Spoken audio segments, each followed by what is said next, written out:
Olá, meus amigos, bem-vindos a mais um vídeo aqui no nosso canal Mentalidades Transformadas. Eu sou Alexandre Martins e hoje eu quero conversar com vocês um pouco sobre algo que eu escrevi aqui nesse livro chamado Caminho no Deserto, onde o avivamento começa.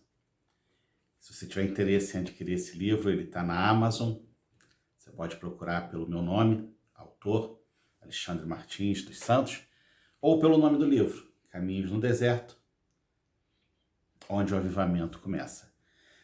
E eu quero partilhar com vocês aqui algo que eu escrevi nesse livro, num capítulo que eu falo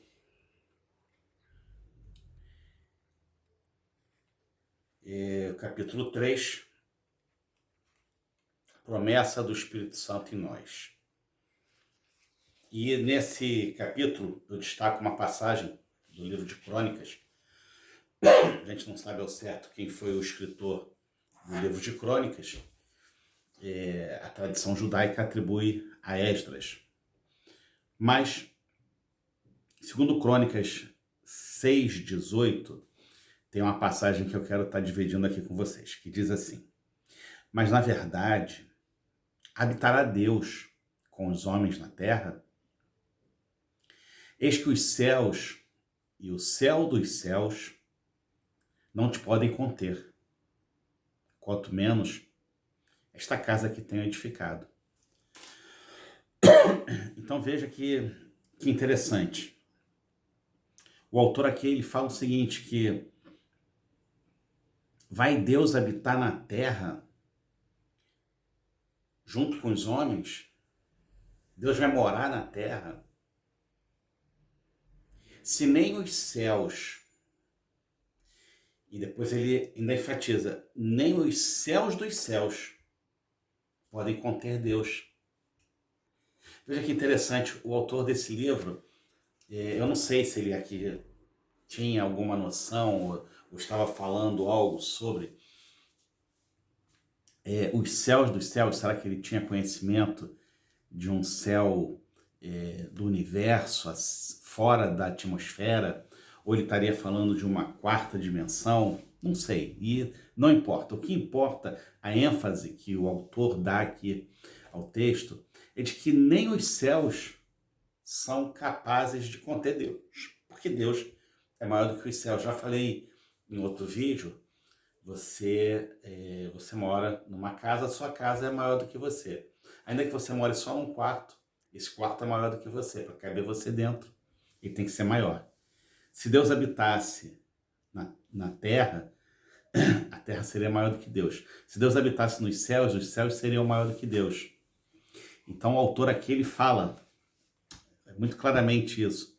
Mas na verdade habitará Deus com os homens na terra.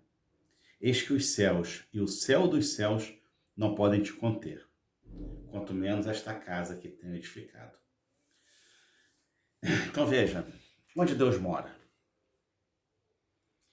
Onde Deus habita? E aí, Jesus fala algo interessante, e foi relatado por João no seu Evangelho, no capítulo 17, versículo 21. Jesus fala assim: para que todos sejam um, como tu, ó Pai, o és em mim e eu em ti. Que também eles sejam um em nós, para que o mundo creia que tu me enviaste.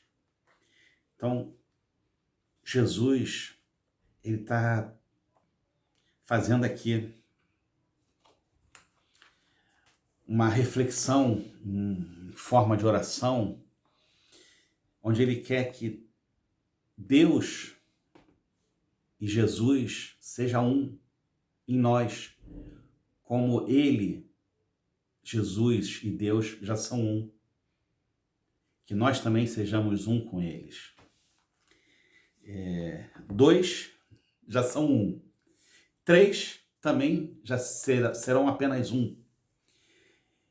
Porque Deus, ele não quer habitar em casa feita por homem, porque não cabe, mas Deus quer habitar em nosso coração. Deus quer habitar em nós. E isso é tão louco, e o evangelho é loucura para o mundo, então tá certo ser louco, porque ao mesmo tempo em que os céus são pequenos, né? Os céus, o universo é pequeno para conter Deus.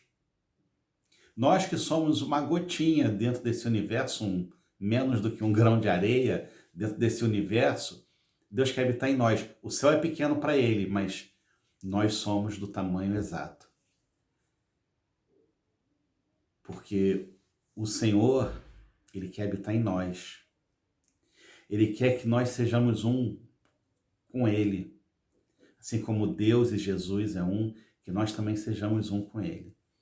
Então, entender, falar de avivamento, entender de avivamento é entender o que Deus quer de nós, onde Deus quer que nós estejamos e onde Deus quer estar.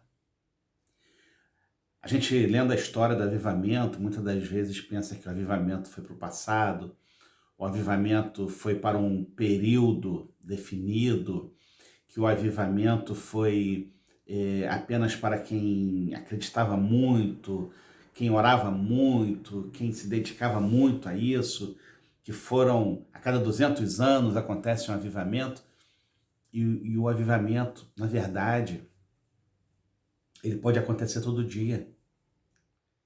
Porque o que é o avivamento, senão o Espírito Santo de Deus se movendo em nós, se movendo através de nós? E como é que ele vai fazer isso? Fazendo morada em nós. E é isso que Jesus fala, Jesus quer exatamente isso. Jesus quer avivar cada um dos seus filhos. Jesus diz que ele veio trazer fogo para a terra, e quem dera já estivesse ardendo. E esse fogo é o quê? Esse fogo é exatamente o Espírito Santo. Às vezes a gente acha que avivamento é algo que tem que abalar toda uma cidade.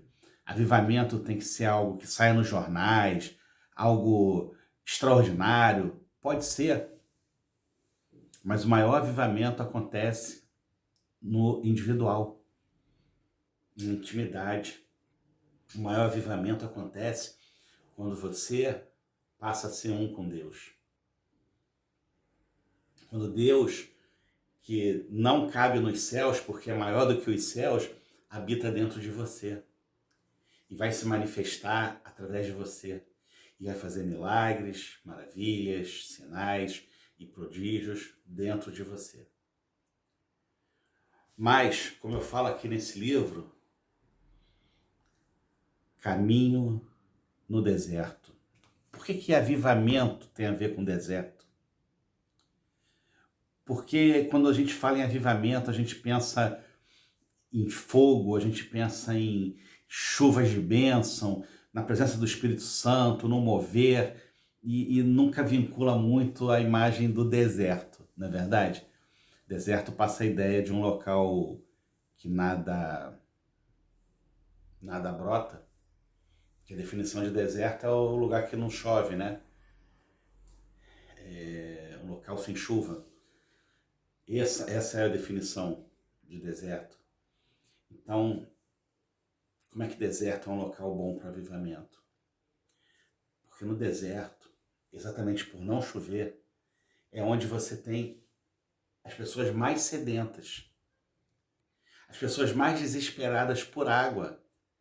Elas não estão do lado de uma fonte de água doce. A pessoa que está do lado da fonte de água doce, ela basta pegar a mão, né, trazer água com a mão e beber. Ela não está sedenta. Agora, a pessoa que está no deserto está sedenta. Então, o melhor lugar para você buscar essa fonte de água, fazer com que o Senhor gere dentro de você uma fonte de água que jorre, é você estar muito sedento, é você estar desesperado, é você não ter outra opção a não ser achar essa água. E essa água que nos lava, essa água que nos purifica, essa água que nos transforma, que é o Espírito Santo de Deus em nós, fazendo com que nós sejamos um com Ele. Somente pessoas sedentas, desesperadas por água, é que correm atrás disso.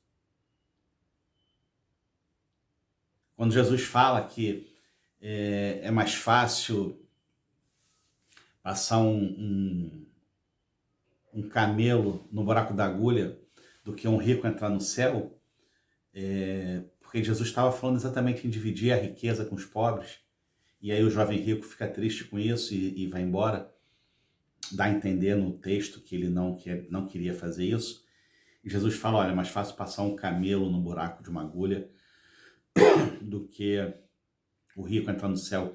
E aí tem algumas questões sobre esse buraco da agulha.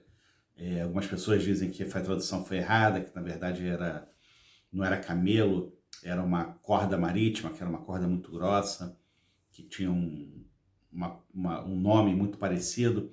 Outros falam que buraco de agulha é uma porta, que para o camelo passar por essa porta tinha que tirar toda a carga que o camelo tinha, né? Todas as mercadorias que o camelo tinha, e o camelo tinha que entrar de joelho. Mas não importa qual é a definição, ou se realmente é o buraco de uma agulha, Jesus está falando da dificuldade que um rico tem de entrar nos céus quando ele fala em dividir, em abrir mão do que tem. Porque o rico tem muita fartura, então não entende a necessidade do outro. E quando você está no deserto, você tem escassez. No deserto você tem escassez, você não tem água. Você não pode pensar em plantar, você não pode pensar em colher, você não pode pensar em matar a sede, você não pode pensar em se refrescar, você não pode pensar em tomar banho, você não pode pensar em nada. Porque no deserto não tem essa água, né? E aí, a partir desse momento que você está nesse deserto, que você não tem um plano B, que você não tem nada que vai tirar teu foco, não vai tirar nada que vai te distrair, você só tem uma opção, que é exatamente buscar a água do Espírito. E aí você vai buscar a água do Espírito como nunca buscou. E você vai ter acesso a essa água. Eu falei num outro vídeo sobre Sansão. Deus levanta Sansão para ser um libertador do povo de Israel, e aí Sansão se distrai, porque Sansão tinha muitas coisas, muitas opções, muitas coisas para fazer. Ele podia estar se exibindo, podia estar arrumando confusão, podia estar se vingando, podia estar com mulher, muitas opções. E aí ele se perde no meio de tantas opções. Mas quando você lê a história e você vê que quando Sansão ficou cego, lhe arrancaram os olhos, cortaram seu cabelo, ele perdeu as forças, ficou cego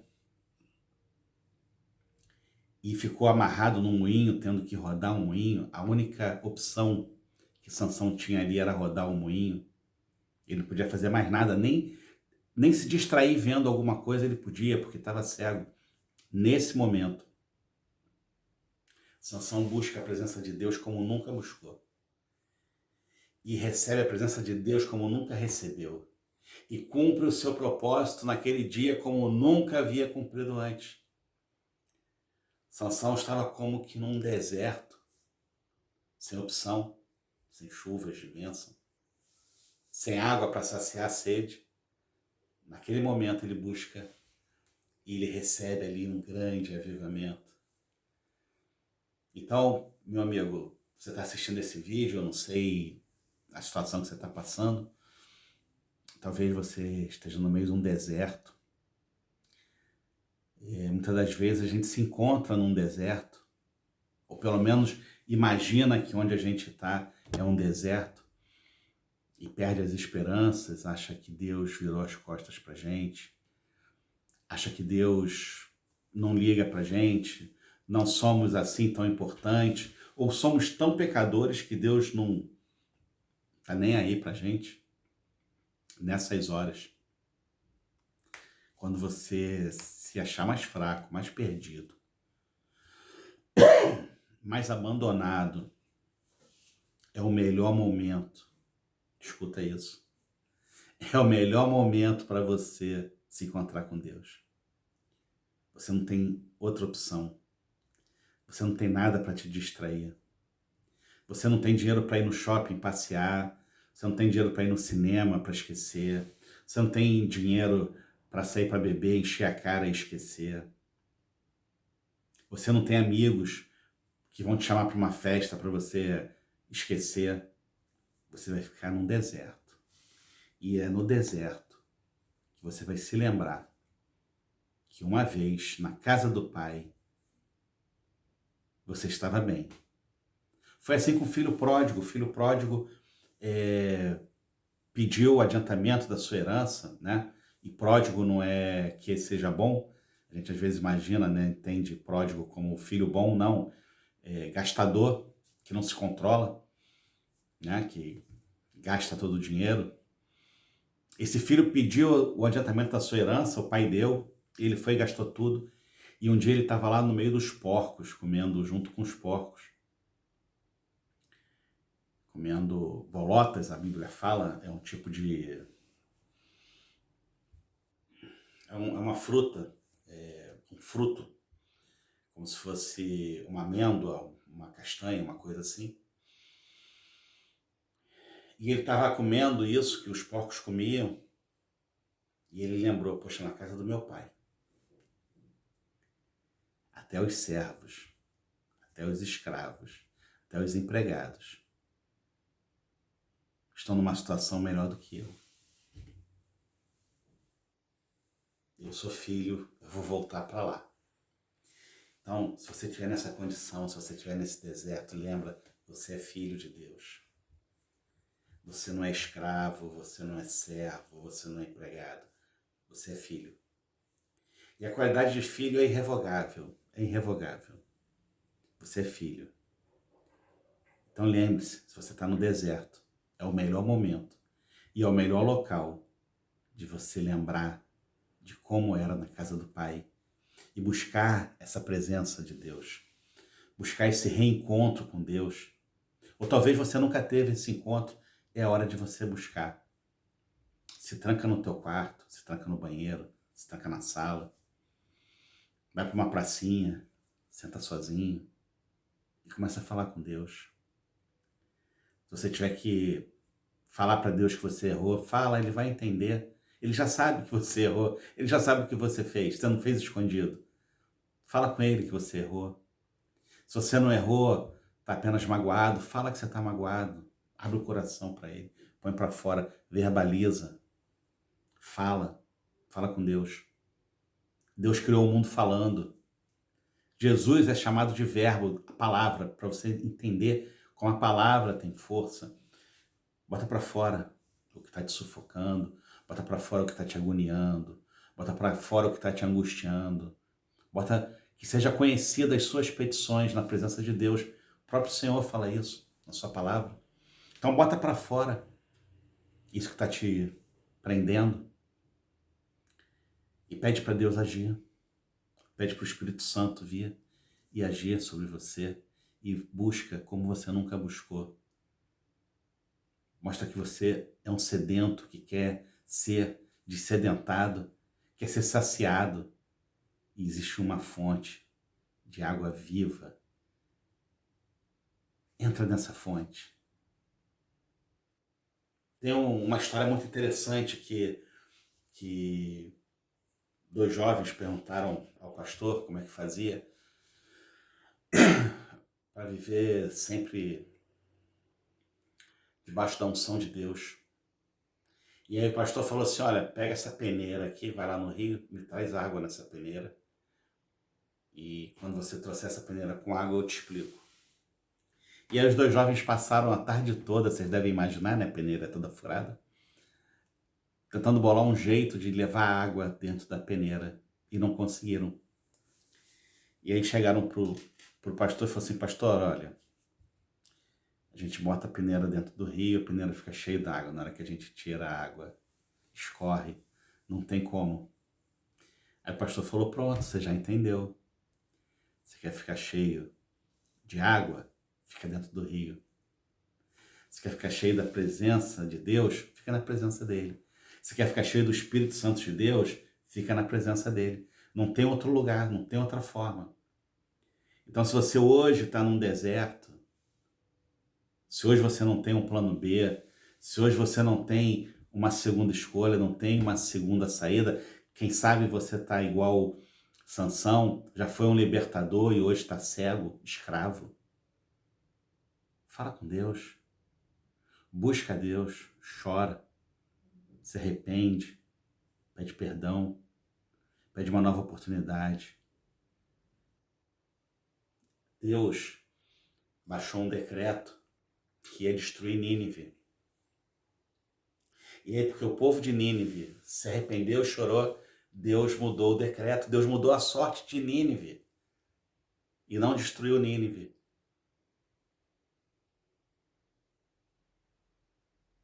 Deus pode fazer muito mais por você, porque Deus nunca quis te destruir. Ele está igual o pai na parábola do filho pródigo. Ele está na porta de casa de braço aberto, só olhando, esperando você chegar para te dar uma nova sandália, uma nova aliança e fazer uma festa para você. Então não perca essa oportunidade. Hoje é dia de festa, hoje é dia de celebração. Sabe aonde? Lá no deserto. Lá onde você está, exatamente na condição que você está. Quando Deus manda Moisés ir falar com o faraó, Deus fala assim, olha, vai lá, pede ao faraó para liberar o meu povo. Diz que vocês vão fazer uma festa para mim no deserto. Deserto é local de festa. Por quê? Porque é um local de reencontro com Deus. Então, se você está no deserto, bota um sorriso no rosto, lava o rosto, vai para o teu quarto e fala com Deus. E depois me conta como foi essa festa, que eu creio que foi uma festa maravilhosa. Um grande abraço, meus amigos. Compartilhe esse vídeo com alguém que você acha que precisa. Se Deus tocar no teu coração, onde você mandar esse vídeo para alguém que está desanimado, que precisa sair do deserto, ou entender que o deserto é o local que o milagre acontece, que o avivamento acontece, caminhe esse vídeo para lá. E se inscreve no canal para você receber outros vídeos. Um forte abraço, Deus abençoe.